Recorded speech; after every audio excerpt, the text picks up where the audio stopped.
लंबे अरसे के बाद एक सोलो ट्रैवलिंग पे जा रहा हूँ मैं, और जहाँ भी अपनी ड्रीम डेस्टिनेशन रहा हूँ लंदन। इटली से थोड़ा टेस्ट डिफरेंट अपने रोमा से। अगर मुझसे पूछोगे ना इनके हॉस्टल का रिव्यू, आपको दिखाता हूँ रेस्टोरेंट का खाने का रिव्यूज़ कैसे हैं कैसे नहीं है। Everything's so much faster. क्योंकि मैनचेस्टर यूनिवर्सिटी है, बहुत अच्छी यूनिवर्सिटी है। अगर तुम जीत गए तो वुमेन्स के लिए क्या करोगे?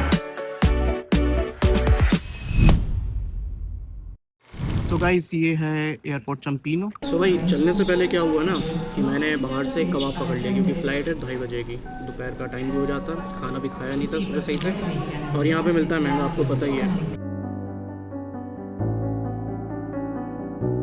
तो ये जो है ना रोम का छोटा एयरपोर्ट है चम्पीनो। सो भाई गेट खुल गया है, ये मैनचेस्टर 1420 बी।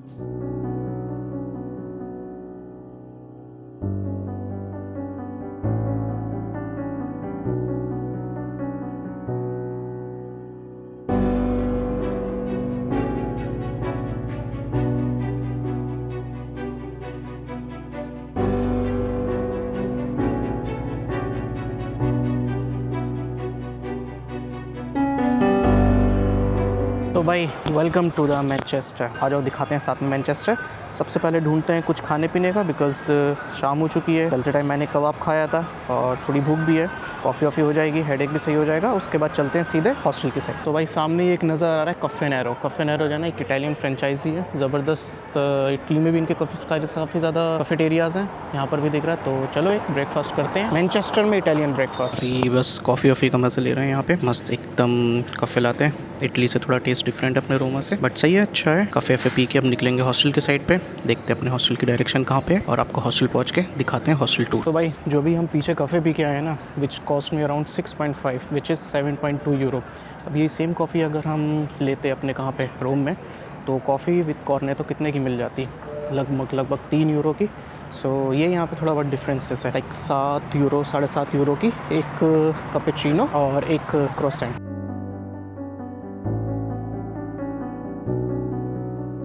तो भाई ये वाला अपना हॉस्टल इधर YH है। व्यू तो काफ़ी ज़बरदस्त है यार, बाजू में लेक भी बह रहा है, लोकेशन भी सही है, एकदम सेंटर के पास में ही था। देखते हैं अंदर से कैसा है। तो भाई अभी मैं आपको देने वाला हूँ अपना रूम टूर, कैसा है कैसा नहीं है। ये मैं खड़ा हूँ एग्जैक्टली मेन गेट पे, ठीक है। मेन डोर ये मेरा, ये पड़े हैं यहाँ पे 4 बेड, ठीक है। मेल डॉर्मेट्री है, और ये इनका छोटू सा वॉशरूम। बाहर का व्यू अच्छा है, यहाँ से बाहर देखोगे तो। बट बहरहाल अगर मुझसे पूछोगे ना इनके हॉस्टल का रिव्यूज़, तो यार मुझे लिटरली पसंद नहीं आया। रूम बहुत छोटा है, बेड स्पेस के साथ कोई फैसिलिटी नहीं है। टॉवल के लिए 3.5 पाउंड। फिर मैंने बोला कि मुझे लॉकर भी चाहिए, लॉकर के लिए लॉक नहीं था। लॉकर तो है अवेलेबल बट लॉक नहीं है। उसके इन्होंने अलग से मुझसे 4 पाउंड लिए यार, 5 यूरोज़ के ले लिए लॉकर, सिर्फ लॉक के। वॉशरूम इतना सा, घुसते ही ख़त्म, मतलब जैसे ट्रेन में होते हैं ना वॉशरूम, उतना ही बड़ा वॉशरूम। तो कुल मिला के मुझे इतना पसंद नहीं आया। लोकेशन ठीक ठाक है, एकदम एग्जैक्टली सेंटर में भी नहीं है, बहुत दूर भी नहीं है। 10 में से अगर मुझे देने हो तो लगभग 5.5-6 पॉइंट दूंगा इस हॉस्टल को। तो भाई ये है हॉस्टल, ठीक है, YH है। ये इसका हो गया बाहर वाला एरिया, और ये थोड़ा इन लोगों ने बाहर स्पेस बना रखा है बैठने के लिए। तो भाई हॉस्टल से निकल गए हैं आराम से, और शाम का वक्त है, सनसेट भी होने वाला है। तो मैंने सोचा क्यों ना सेंटर के साइड चलते हैं, देख कर आते हैं क्या है क्या नहीं है सीन। सेंटर में एक नॉर्थन क्वार्टर साइड करके आ रहा था कि वहाँ पे अच्छी वाइब्स आती है रात में, तो उस साइड पर जा रहा हूँ मैं। यहाँ से लगभग 30 मिनट की वॉक है। तो भाई अभी इस टाइम पे हम लोग मौजूद हैं सेंट पीटर स्क्वायर पे, मैनचेस्टर का मेन स्क्वायर है। अच्छा एक चीज़ मैंने बड़ी खतरनाक यहाँ नोटिस करी, मैं सोचा आप लोग के साथ बताऊँ। ऐसे कि मतलब रोम में बहुत ज़्यादा ट्रैफिक सिग्नल फॉलो नहीं होता है, लोग मार देते हैं इधर उधर से ट्रैफिक सिग्नल पे डंकी। बट यहाँ पे जो है ना बहुत ज़्यादा लग रहा है, लाइक देख ही नहीं रहा है कोई, खाली रोड है, पार कर दो। बहुत ज़्यादा देखभाल के मुझे करना पड़ रहा है कहीं किसी के नीचे ना आ जाओ। तो ये है इनका famous Saint Peter Square, that's the centre actually. एक चीज़ जो मुझे सबसे ज़्यादा अच्छी लग रही है यहाँ पे, वो ये है कि मुझे सब समझ आ रहा है। यूरोप में मैंने काफ़ी ज़्यादा ट्रैवल किया है, स्पेन गया, फ्रांस गया, नेदरलैंड गया। Although Netherland English speaking country मानी जाती है, लेकिन आपस में जो डच लोग हैं ना, वो आपस में डच में ही बात करते हैं। ये मेरी अब तक की पहली कंट्री है जो कि एक इंग्लिश स्पीकिंग कंट्री है। तो घूमते घुमाते मुझे एक चीज़ सबसे ज़्यादा जो अच्छी लग रही है वो ये है कि मुझे सब समझ में आ रहा है। लोग आपस में बात कर रहे हैं, मुझे वो समझ में आ रहा है। ट्रेन में अनाउंसमेंट हो रहा है, मुझे वो भी समझ आ रहा है। लोग मतलब इंग्लिश स्पीकिंग कंट्री के थोड़े बहुत तो फ़ायदे हैं, जो इतने सालों से हमने इंडिया में, पाकिस्तान में जो लोग रहते हैं, हमारा सेकंड लैंग्वेज इंग्लिश होता है। बाकी भाई मैं जा रहा हूँ अभी इस टाइम पे डिनर के लिए एक रेस्टोरेंट पे। आपको दिखाता हूँ रेस्टोरेंट का खाने का रिव्यूज़ कैसे हैं कैसे नहीं है, और प्लस सेंटर में ही है, ज़्यादा दूर नहीं, वॉकिंग डिस्टेंस पे ही सेंटर से। तो मेरे लिए भी कन्वीनियंट है, खा के हॉस्टल ईजिली पहुँच जाऊँगा। थका हुआ बहुत हूँ, तो आज ट्राई करूँगा कि जल्दी सो जाए और कल फ्रेश स्टार्ट करेंगे। तो भाई जिस रेस्टोरेंट को मैंने बताया था ना, उस रेस्टोरेंट पे गया मैं, पीछे था एक वाजी वाह करके। भाई वेटिंग चल रही है, लोग बाहर खड़े हैं, अगर दिख रहे हो, शायद नहीं दिख रहे होंगे आपको। मतलब अच्छी खासी लाइन लगी हुई है यार, कम से कम 8 से 10 लोग जो है ना वो बाहर खड़े हुए हैं। तो मैंने अंदर जाके वेटर से पूछा, मैं कितना टाइम लग जाएगा? बोलते सर 1 से 1.5 घंटा लग जाएगा। मैंने कहा यार 1 से 1.5 घंटा तो नहीं हो पाएगा अपने पास, तो बहुत हो जाएगा, ऑलरेडी 8:30-9 बजने वाले हैं। तो मैं सोचा कि चलो नॉर्थन क्वार्टर की साइड चलते हैं, जहाँ जाना था वहीं पर ही देख लेंगे कुछ टर्किश कबाब, कुछ ऐसा जो टेक अवे होके खा लिया जाए। तो भाई यहाँ सेंटर के पास एक कबाब लैब करके रेस्टोरेंट दिखा है, हलाल है प्लस, और वैरायटी अच्छी खासी है। मतलब यार सही लगा मुझे बर्गर। तो 11-11.5 यूरो में मुझे इन्होंने एक बर्गर दिया और एक सैलेड का बॉक्स दिया। तो ये मेरी 2 मील हो गई। 2 मील ऐसे हो गई कि एक अभी मैंने खा ली और एक मैं सोच रहा हूँ हॉस्टल ले जाऊँ, रात बेरात में अगर भूख लगी तो खाने को हो जाएगी। तो अभी यही सीन है यार, मैं जा रहा हूँ हॉस्टल के साइड पे। कुछ स्ट्रीट व्यू है रात में, वैसे तो सुनसान सी लग रही है, लोग हैं बट बार्स के अंदर, पब्स के अंदर हैं, रोडें खाली पड़ी हुई हैं। तो गाइस कैसे हैं सब लोग, welcome back to the next morning, welcome from the Manchester. तो कल रात का ब्लॉग तो अपना ख़त्म हो गया था, आके आ रहे आए भाई सो गए। अब प्लान ये है भाई कि यहीं पर ही वॉकिंग डिस्टेंस पे एक साइंस म्यूजियम करके, तो मैं उसको चेक कर रहा था गूगल मैप पे। तो वहाँ की मैंने अपॉइंटमेंट बुक की हुई 10:30 से 11 के बीच में। तो मैंने सोचा क्यों ना, चलो सामने ही है बिल्कुल वॉकिंग डिस्टेंस पे, देख कर आते हैं। सो जब तक मैं अपना ब्रेकफास्ट ख़त्म करता हूँ झटपट, फिर सुकून से जाते हैं वहाँ पे और ये वाला म्यूज़ियम एक्सप्लोर करके आते हैं। तो भाई जैसा मैंने बताया था ना कि मैंने एक म्यूज़ियम बुक किया हुआ है, वो म्यूज़ियम ये है, जस्ट मेरा हॉस्टल इस साइड पे था। ये पूरा म्यूज़ियम है, साइंस एंड इंडस्ट्रियल म्यूज़ियम।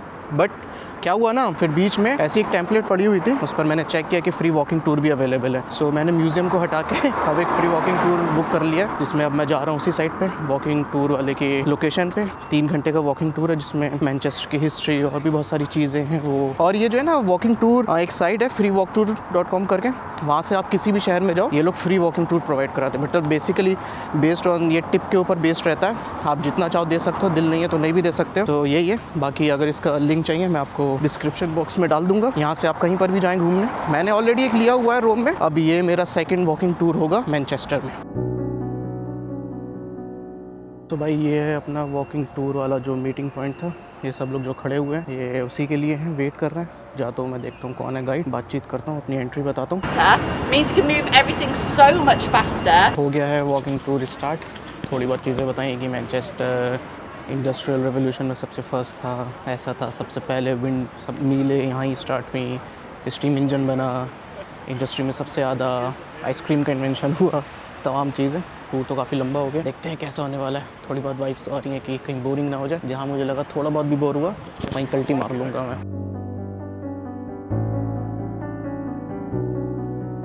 सो भाई ये जो है ना सामने एक विमटो करके ड्रिंक है, नॉन अल्कोहलिक ड्रिंक होती है, जो कि जनरली मुस्लिम कंट्रीज़ में लाइक हम लोग जो पीते हैं ना, डेट और तरबूज वगैरह मिला के जो एक ड्रिंक बनती है, रूह अफ़ज़ा टाइप कैसा, काइंड ऑफ रूह अफ़ज़ा। तो ये यहाँ पे काफ़ी ज़्यादा फेमस है और ये जो टूर गाइड है ये हम लोगों के लिए लेकर आई है और सब लोग ट्राई कर रहे हैं इसको। तो भाई इस वक्त हम लोग मौजूद हैं मैनचेस्टर यूनिवर्सिटी के नॉर्थ कैंपस में। अब जो मेरे पीछे देख रहे हो ना, ये मैनचेस्टर यूनिवर्सिटी का नॉर्थ कैंपस है और यहीं पर ही हो रही थी वो विमटो ड्रिंक की बात। सब लोग इधर ही खड़े हुए हैं। इसका जो मेन कैंपस है ना मैनचेस्टर यूनिवर्सिटी का, वो आपका आता है ऑक्सफोर्ड स्ट्रीट पे, जहाँ पे मैं ट्रेन से उतरा था, अगर वो वाला एरिया आपको याद होगा। अगर हुआ तो जाऊँगा, नहीं हुआ तो खुद से भी एक बार जाकर देख कर आते हैं, क्योंकि मैनचेस्टर यूनिवर्सिटी बहुत अच्छी यूनिवर्सिटी है, कैंपस उसका बहुत आलीशान है।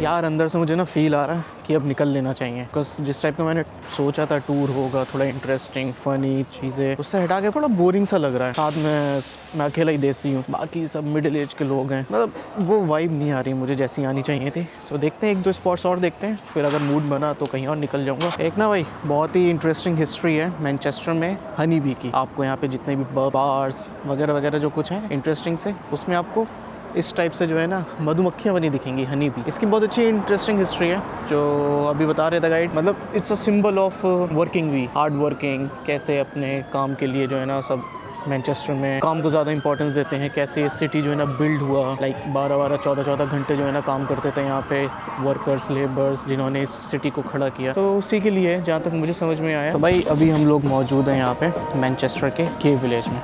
आप देख सकते हो ये सारे पब के LGBTQ के साइन। ये पूरी जो है ना कैनल के साइड पे एक गे विलेज करके जगह फेमस है। अभी फेमस क्यों है, मतलब बैक इन द 90s और लेट 80s उसमें क्या होता था कि गे पीपल जो होते थे ना उनके ऊपर बहुत ज़्यादा अत्याचार होता था, लाइक उनको मारा जाता था, तोड़ा जाता था, ये बोल बोल के कि भाई सुधर जाओ, ये नहीं है, होमोसेक्सुअलिटी नाम की कोई चीज़ है ही नहीं, एग्जिस्ट ही नहीं करती। लेकिन वो मानते नहीं थे, आते थे, पिटते थे, जाते थे, आते थे, पिटते थे, जाते थे। तो एट दी एंड काफ़ी टाइम के बाद इसको लीगल कर दिया गया है यहाँ पे, और तब से ये स्ट्रीट ऐसे ही है। तो भाई ये सब भी जो है ना वही गे विलेज का पार्ट है। काफ़ी बड़ा एरिया है इनका गे विलेज का। मैं मैप में भी, गूगल मैप में चेक कर रहा था तो उसमें भी काफ़ी बड़ा एरिया आ रहा था, और उसके साथ साथ घूमने के लिए भी रिकमेंडेड जगह आ रही थी कि एक बार चक्कर लगाया जाए। यही एरिया जो है ना थोड़ा इससे मिलता जुलता नॉर्थन क्वार्टर्स में लग जाता है। तो भाई यहाँ मैनचेस्टर में भी ना एक चाइना टाउन है, जिसके ठीक नीचे मैं खड़ा हुआ, ये है यहाँ का चाइना टाउन। तो भाई मेरे पीछे जो आप देख रहे हो ना ये स्टैचू, ये मोहतरमा, ये दुनिया की पहली लेडी हैं जिसने वुमेन राइट के लिए आवाज़ उठाई थी। मतलब 1908 में कोई असेंबली चल रही थी, उसमें इस बंदी ने, मैं दिखाता हूँ, इसका स्टैचू में भी ना ये चेयर के ऊपर खड़ी हुई है। सो उस असेंबली में क्या हुआ कि ये बंदी चेयर के ऊपर खड़े होकर इसने स्पीकर से सवाल किया था कि so that was the first time किसी वीमेन ने अपने हक के लिए आवाज़ उठाई थी। और तब से फिर तो स्टार्ट ही हो गया प्रोटेस्ट, हंगर स्ट्राइक वगैरह, but she was the first one. So tour में अभी 15 मिनट का ब्रेक हुआ है। सामने एक कॉफ़ी शॉप भी है, सोविनियर शॉप भी है। मैं सोच रहा हूँ कि कुछ जब तक एक ड्रिंक मार ली जाए, कुछ देख भी लेते हैं। 15 मिनट है और फिर ट्राई करूँगा मैं निकलने का, बिकॉज इतना ज़्यादा मज़ा नहीं आ रहा टू बी ऑनेस्ट मुझे। देखेंगे यार, इससे बेटर है कि एक फिर से मैं अपॉइंटमेंट बुक करता हूँ साइंस म्यूज़ियम की, उधर होके आता हूँ, फिर वहीं पर ही मेरा होटल भी है। तो वहाँ से निकल के बैग वैग लेके सीधे ट्रेन स्टेशन के साइड पे, बस स्टेशन के साइड पे। मतलब भाई एक नया शौक भी पाला है मैंने पिछली कई ट्रिप से कि कहीं पर जाओ तो कुछ याद के तौर पे एक सोविनियर उठा लो। तो अभी मैं ऐसे टहल रहा था, बीच में एक पाउस भी आ गया था ट्रिप में, तो एक सोविनियर शॉप मेरे बाजू में है, देखते हैं कुछ अच्छा मिलता है यहाँ से तो उठाते हैं। चलो यार एक उठाते हैं, ये मुझे थोड़ा सही लग रहा है, खूबसूरत सा लग रहा है। तो भाई ये है इनका मैनचेस्टर का सेंट्रल रेलवे स्टेशन। इसके ठीक बाहर जो है ना ये एक डायरेक्शंस हैं जहाँ पे पॉलिटिकल मूवमेंट हुए थे, इसमें से एक बहुत फेमस है अपने इंडिया का, ये रहा जलियांवाला बाग, अमृतसर, इंडिया, 1990। और ये है मैनचेस्टर का मेन सेंट्रल स्टेशन। तो भाई फाइनली पता क्या हुआ, मैं अपने फ़ोटो उठाने लगा इधर उधर और मैं खो गया टूर से। वो लोग पता नहीं कहाँ चले गए। अब रैदर कि मैं उनको ढूंढूं, इधर उधर जाऊँ, मैं सोच रहा हूँ कि अपना ही थोड़ा बहुत ट्रैवल कर लेते हैं, देख लेते हैं। सेंट्रल एरिया में खड़े हुए हैं, फिर म्यूज़ियम की साइड चले जाते हैं, म्यूज़ियम थोड़ा बहुत देख लेंगे क्योंकि फ्री है। उसके बाद सामने हॉस्टल है, वहाँ से अपना सामान उठाएंगे और फिर ट्रेन स्टेशन नहीं सॉरी बस स्टेशन के साइड पे निकल जाएंगे, बिकॉज मेरी 7:30 पे बस है लंदन के लिए। और उसी बीच में देख लेंगे कुछ बस स्टेशन के बाद अगर कुछ खाने पीने का हो जाए वो ज़्यादा सही रहेगा। अभी मैं ट्राई करूँगा थोड़ी देर आराम भी कर लिया जाए यार, चलते चलते मैं थक गया भाई, मैं चलते चलते यार काफ़ी, मतलब अभी तक सुबह से तकरीबन 25,000 स्टेप चल चुका हूँ मैं। हालत ख़राब हो गई, वो भी स्नीकर्स में, भी इतना ज़्यादा कंफर्टेबल नहीं है। तो मैंने सोचा यार टूर को मैंने हटाया, साइड किया, वहाँ से खो गया था मैं। फिर मैंने उनको सोचा नहीं कि चलो ज्वाइन करते हैं। इधर आया, शांति से एक पार्क है, अच्छी वाइब्स है, शांति है, ग्रीनरी है, सुकून है। मैंने सोचा 10-15 मिनट इधर बैठेंगे, फिर यहाँ से चलेंगे म्यूज़ियम के साइड पे। तो भाई पहुँच गए फाइनली हम साइंस म्यूज़ियम, ये है सामने, देखते हैं इसके अंदर जाते हैं क्या है कैसा नहीं है, एक्सप्लोर करते हैं साइंस म्यूज़ियम। तो यार ये रिसेप्शन था, अच्छे से हो गया, उन लोगों ने मुझे मैप भी दे दिया, ऑडियो गाइड नहीं था तो यही है, मैप के थ्रू देखते हैं क्या है क्या नहीं है। भाई ये जो मेरे सामने देख रहे हो ना, ये था स्टीफन हॉकिंग का ऑफिस। मतलब स्टीफन हॉकिंग के 70th बर्थडे पे 2011 में ये फ़ोटो ली गई थी और ये उनका ऑफिस है। ये उनकी व्हील चेयर है जिसमें मोस्टली वो, ये उनकी कुछ चीज़ें हैं जैसे कि स्टीफन हॉकिंग का फोटो विद एल्बर्ट आइंस्टीन। ये जो सबसे पहले स्टार्ट होता है मैनचेस्टर में मीलों का काम, फैक्ट्रियाँ लगाई गई थी, ये अभी भी उनकी मशीनें पड़ी हुई हैं। ये देखो धागा बुनने वाली मशीन पीछे अभी भी वर्किंग में, कुछ चल रही हैं, अच्छा काम भी हो रहा है सामने। ये सब देखो भाई 100 साल पुरानी मशीनें हैं, कैसे टेक्सटाइल इंडस्ट्री काम किया करती थी, कौन कौन सी मशीनें होती थी। अभी भी इनमें से कुछ फंक्शनिंग है, जैसे कि सामने दिख रही आवाज़ आ रही होगी आपको, उससे काम चल रहा है। बाकी शायद म्यूज़ियम में ऐसे ही लगा रखी हैं, बट बहुत पुरानी मशीनें हैं।